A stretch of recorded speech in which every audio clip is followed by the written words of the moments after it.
Casi todo el mundo conoce la historia de Ícaro, ¿verdad? El chico que voló demasiado cerca del Sol. Pero, ¿y si esa no fuera la historia completa? Hoy vamos a darle la vuelta. Vamos a ver esto no como la historia del hijo, sino como la inmensa tragedia de su padre, Dédalo. Un maestro inventor, un genio, cuyo don acabó siendo su peor pesadilla, su más terrible maldición. Y para entender de verdad esta caída en desgracia, vamos a hacer algo un poco distinto. Vamos a empezar por el final. Imaginemos a Dédalo ya en sus últimos años. Pero hay que olvidarse del héroe, del genio célebre. No, hay que imaginar una sombra, un hombre consumido, atrapado en un bucle sin fin de dolor y arrepentimiento. Y aquí está el quid de la cuestión, el centro de su tormento.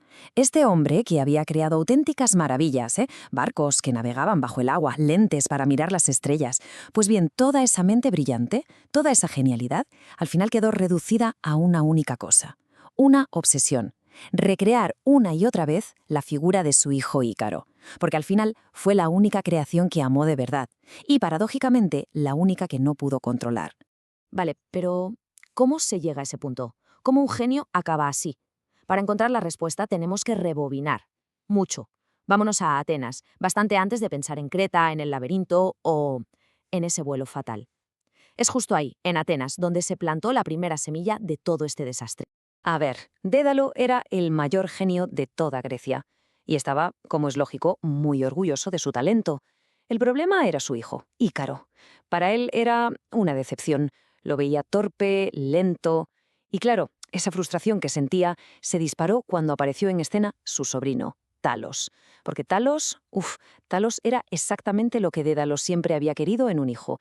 Era brillante, curioso, vamos, un auténtico prodigio. Y es que la genialidad de Talos era natural. Le salía sin más. Las ideas le brotaban sin esfuerzo. Pero eso, en lugar de inspirar orgullo en su tío, lo que provocó fue una envidia terrible, de esas que te corroen por dentro. Cada nuevo invento del sobrino no era una alegría, no, era un puñal, un recordatorio constante de lo torpe que él consideraba su propio hijo. Y ese puñal se clavaba cada vez más hondo. Toda esa tensión acumulada tenía que estallar por algún sitio. Y estalló. En una azotea de Atenas. Estaban allí, supuestamente estudiando el vuelo de los pájaros, cuando la envidia de Dédalo se convirtió en algo mucho, mucho más oscuro. En un instante de pura locura, de dolor, agarró a Talos y lo sostuvo sobre el vacío. Como una prueba retorcida, un segundo que debió parecer una eternidad, hasta que el chico perdió el equilibrio y cayó. El clic en su cabeza fue instantáneo. La conciencia de lo que acababa de hacer lo aplastó por completo. No había excusas, no había justificación. Solo el peso terrible, insoportable, de haberlo hecho él mismo. Así que, consumido por la culpa, Dédalo hizo lo único que podía hacer: huir de Atenas. Cogió a Ícaro, y el gran inventor se convirtió, de la noche a la mañana, en un asesino a la fuga. Y así empezaron a vagar por Grecia, padre e hijo, como fugitivos, siempre mirando por encima del hombro. Su viaje los acabó llevando a la isla de Creta. Allí pareció que encontraban un refugio, un lugar seguro. ¡Qué ironía! Acabaría siendo una prisión mucho más retorcida que cualquiera que el propio Dédalo hubiera podido imaginar. Claro, el talento de Dédalo era imposible de ocultar. Sus creaciones, sus juguetes, eran asombrosos y no pasaron desapercibidos. Llamaron la atención nada más y nada menos que del cruel rey Minos. Minos vio en él a la herramienta perfecta para solucionar un problema monstruoso que tenía. Así que le hizo una oferta de esas que no se pueden rechazar: pon tu genio a mi servicio y yo te daré seguridad y riquezas.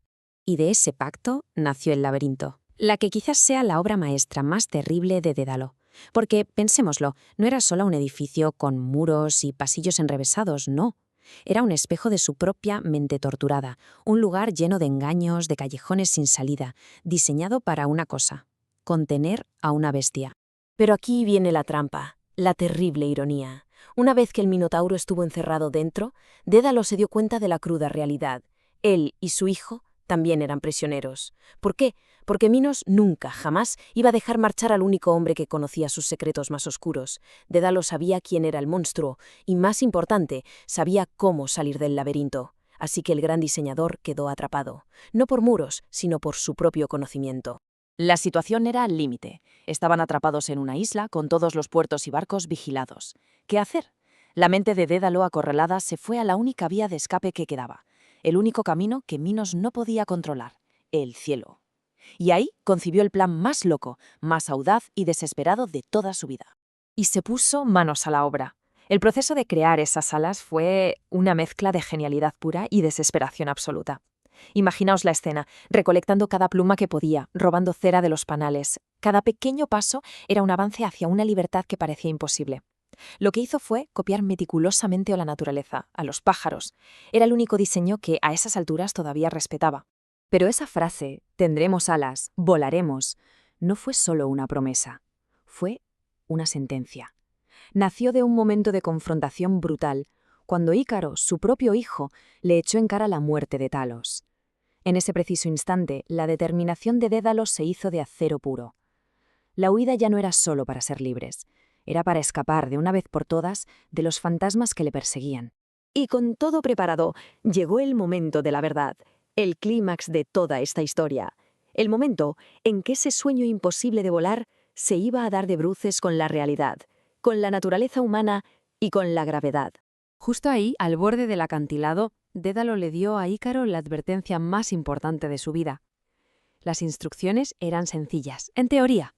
Mantén un camino medio, ni muy arriba ni muy abajo. Era su último intento desesperado por controlar algo, por proteger a ese chico al que, a pesar de todo, amaba con locura. Y por un instante, funcionó. Vaya si funcionó. Saltaron al vacío y, de repente, estaban volando. Era glorioso. Por primera vez en toda su vida, Ícaro no se sentía torpe, no se sentía lento. Estaba haciendo algo imposible, sintiendo el viento en unas alas que su propio padre había hecho para él.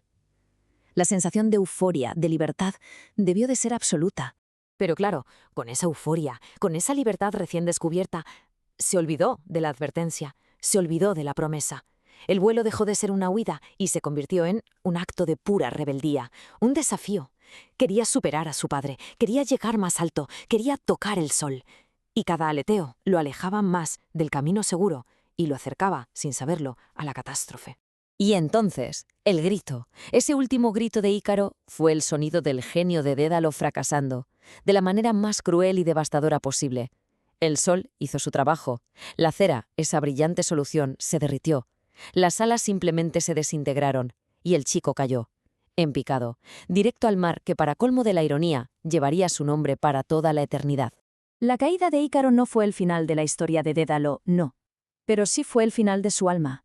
Lo que vino después fue el epílogo. La historia de un hombre completamente roto, buscando un nuevo propósito en la única emoción que le quedaba dentro, la sed de venganza. Mientras tanto, Minos estaba obsesionado con encontrarlo. Y para hacerlo, ideó una trampa perfecta, una trampa para su mente. Propuso un acertijo, que en teoría era imposible de resolver. Solo el mayor genio de Grecia podría conseguirlo. Y claro, ¿qué pasó? Pues que Dédalo no pudo resistir el desafío, y así, su propio don, una vez más, fue su condena. Le reveló su escondite al hombre que le estaba dando caza. Pero cuando Minos por fin llegó para capturarlo, Dédalo ya estaba preparado, ya tenía un plan. Su venganza no iba a ser un arrebato, no. Iba a ser fría, calculada y terriblemente poética en su crueldad. Iba a usar uno de sus propios diseños en su contra, los baños que había construido para el rey. Su plan era sencillo y brutal, canalizar agua hirviendo y escaldarlo vivo. Una simetría terrible. El agua le había arrebatado a su hijo, y ahora el agua mataría al rey. ¿Pero sirvió de algo? No. La muerte de Minos no le trajo paz. No le trajo ningún consuelo. La venganza no le devolvió lo que había perdido. Al contrario, lo dejó aún más vacío, si cabe.